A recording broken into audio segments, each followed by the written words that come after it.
What's up, everybody? It's Mystic Raven on ESO Daily. I hope everybody's having a good morning today.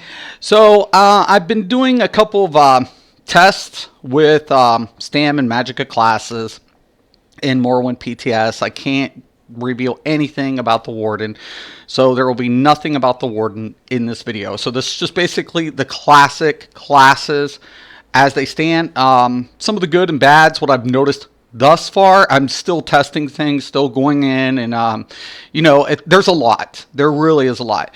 So this is just an initial feedback between STAM classes, Magicka classes, what's going on, strengths and weaknesses.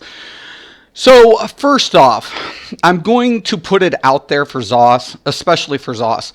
The DKs are suffering, not a lot, but some in these changes. Okay, so for everybody who plays DK, they can tell you firsthand, Dragon Knights have a lot of survivability, right? Depending on how you set up your skill bar and depending on what skills you get for which passives you're going to activate for recovery. STAM, if you activate an Earth and Heart ability, the STAM recovery is apparent.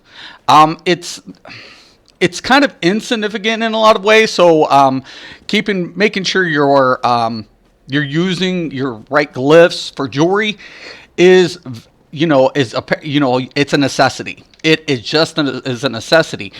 But for Magicka DKs, it's a burden almost to recoup that Magicka because there's no passives, and unless you're using Draw Essence and you're hitting a ton of people in a given area or mobs, what ends up happening is you're losing out on Magicka more than other classes. So there needs to be a morph or a passive that that would help the Magicka DK. What I would suggest is taking that Earth and Heart passive and just applying a Magicka recovery to that as well. So no biggie. Just go ahead and put the same percentage for Magicka recovery. And it's also going to help the tanks too because they use Magicka for utilities even if they're going stand-based. So I would just suggest doing something that simple. Don't make it so dramatic, but just apply it. Now, another problem with the stamina DK is this. If you're going weapon-based abilities, let's say you're not going with a tank or a hybrid build and you want to go straight STAM DPS, you're going to have a problem because your passives increase flame damage, right? And compared to the other STAM classes, they push out more upfront DPS because of their weapon damage passives or whatever have you. The STAM DK kind of suffers in that if they're going to take, weapon abilities. And a lot of the class abilities are based on Magicka. There's not a lot of STAM options. Now, some of the debuffs that the STAM DK offers is great. So it makes up for a lot of, losing the upfront damage. So it's great adding some of these major defiles, these poison effects. Really works for the STAM DK, but there's nothing there that gives them upfront options or damage. So as far as, going head-to-head with STAM, the STAM DK makes up for survivability, but lacks in the upfront damage compared to the other classes. So there's pretty much the difference. So if you were going to ask who's going to have the better advantage out of the DKs, if you're looking at DPS, I would actually say the Magicka DK is going to have the advantage for damage. However, if you're talking about sustain in 1vx scenarios, definitely the STAM DK outperforms the Magicka in that scenario because they can activate Earth and Heart abilities and they can use a lot more damage modifiers. Not to say the Magicka can't. I'm just kind of giving you an observation here because the Magicka DK is going to use all of those flame abilities and they're going to pump out a little bit more DPS. Okay, so but if you're looking for more sustained fighting, definitely Magicka. But as far as recouping, STAM is the superior between the two. So Magicka DPS, good. STAM DPS, kind of a little weak compared to the other STAM classes. And of course, I just went over the sustain.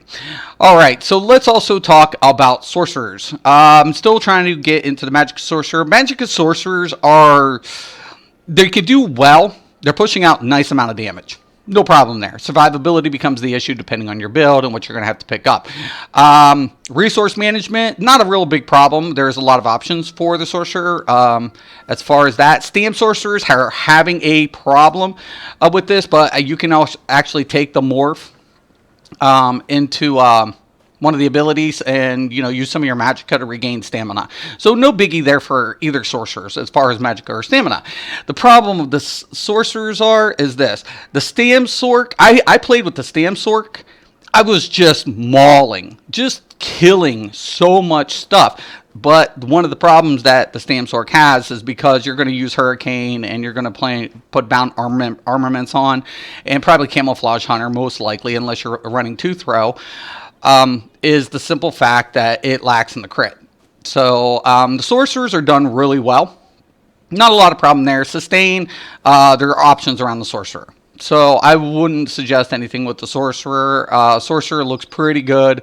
Magicka sorcerers, you just want to go ahead and take note that you might have to make a couple adjustments for PvP builds. PvE, nothing crazy or dramatic. And I know some of you guys are going to be like, oh, I need more sustain. You have, two different options for sustain magicka sorcerers. So no biggie, none at all. Okay, so Nightblades. Holy crap, Nightblades. Let's talk about Nightblades here. Oh, and if you guys are wondering between the two, really quick, between the sorcerers, I can't really go either way. They both have pros and cons. Stam Sorc, I love my Stam Sorc. Oh my god, as far as, upfront damage, being able to just mobile, really good. Same thing with the Magicka version. Magicka version will get has more range capability, in my opinion. You can go ranged with Stam Sorc, but that's not where it shines. If melee with the Stam Sorc just is a wrecking ball. But take it for what it is. Nightblades. Wow. Okay, Magicka Nightblade has a lot of survivability. Lacks in some upfront damage. Stam Nightblade, big game changer as far as what you can do with debuffing. It was there. They put it in motion, but seriously, guys, in some of these scenarios, Stam Nightblade can be just a wreck. Just it wrecks for 1v1s. 1vx's.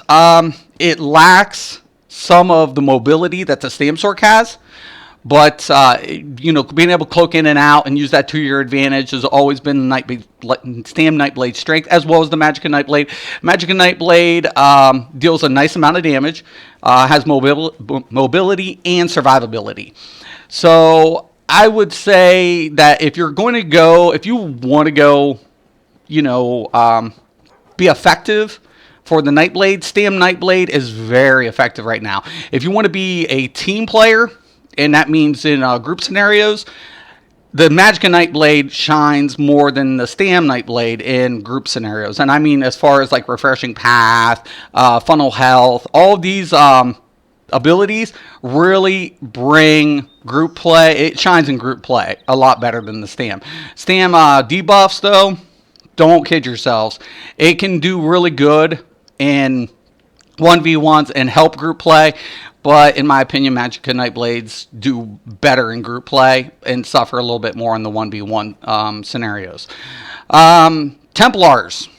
Okay, so here's the way it is. Templars, upfront damage, way more noticeable than Magicka. Magicka's advantages, simple. They have a lot more sustain because of self-heals and utilities. So if you're wanting to push out a nice amount of damage for 1v1s and get in and out, Templar is still looking really killer, guys. But if you're looking for more sustain in your fight and more group functionality, Magicka Templars are still really damn good. So as far as class balances go between Templar, Nightblades, and Sorcerers, nothing really to panic about. I just feel the DKs... the Dragon Knights are suffering a little bit more. Not huge, but a little bit more, especially Stam. Stam, there's no passives other than the flame or the poisons. that increase their damage. If you're going with two-hander, you're suffering compared to the other classes. That's what's killing the Dragon Knights right now. But a lot of people are going to be like, well, they make up for it for survivability. It doesn't matter. The thing about it is, you're being forced to build with your limitations with the Dragon Knight. I think ZOS needs to, make this a point and do something about that. They really need to focus and say, how can we give the Dragon Knights a little bit more versatility in their build options? Because as of now, their only build options is building around those passives that specifically indicate you have to either be using poison or flame damage to reap the most benefits. That's the problem at the moment for the Dragon Knight.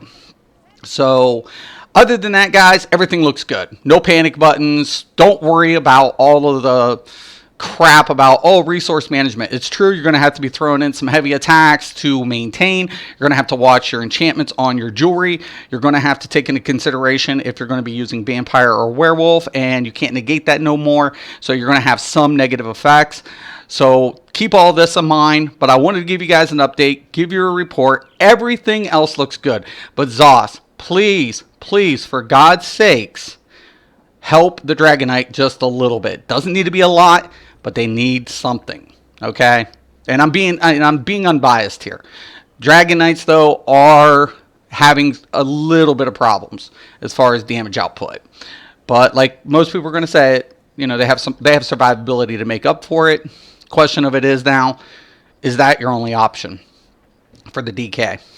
So, because you don't want to go ahead and push out too much into the DK and up his damage a lot because of that survivability.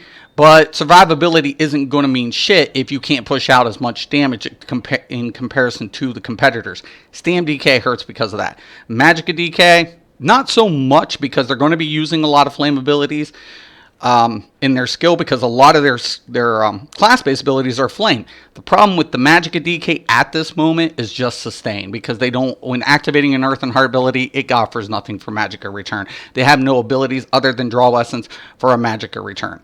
That's what sucks. So Magicka DK needs a little help in offering something for a sustain, and Stam DK needs an option to increase their damage output, because if they use two-hander or dual wield, they're fucked.